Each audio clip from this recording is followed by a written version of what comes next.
J-1 avant le second tour des municipales ce dimanche. La campagne s'est achevée officiellement hier à minuit. Elle aura été marquée par l'utilisation intensive des outils d'intelligence artificielle.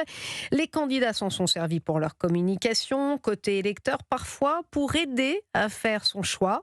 Un usage qui n'est pas encore totalement encadré et qui sera désormais incontournable lors des prochains scrutins électoraux. Aurélien Fleureau. Mettre en forme un programme, communiquer plus efficacement, surtout quand vous êtes candidat pour la première fois avec peu de moyens.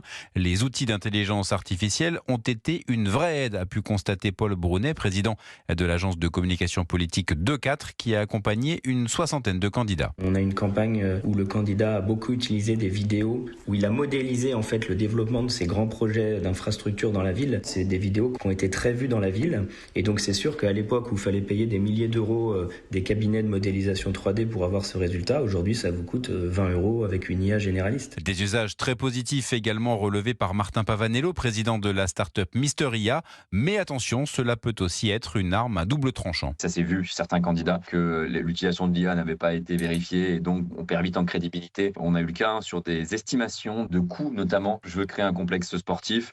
J'ai fait toute une simulation avec de l'IA, sauf que l'IA elle se base sur des prix plutôt américains. Et donc ça n'a rien à voir avec ma commune de 10 000 habitants en Auvergne. D'où la nécessité d'être formé aux bonnes pratiques, aux bonnes manières d'utiliser l'IA, qui sera sans aucun doute au cœur de l'élection présidentielle de 2027. Aurélien Fleureau pour Europe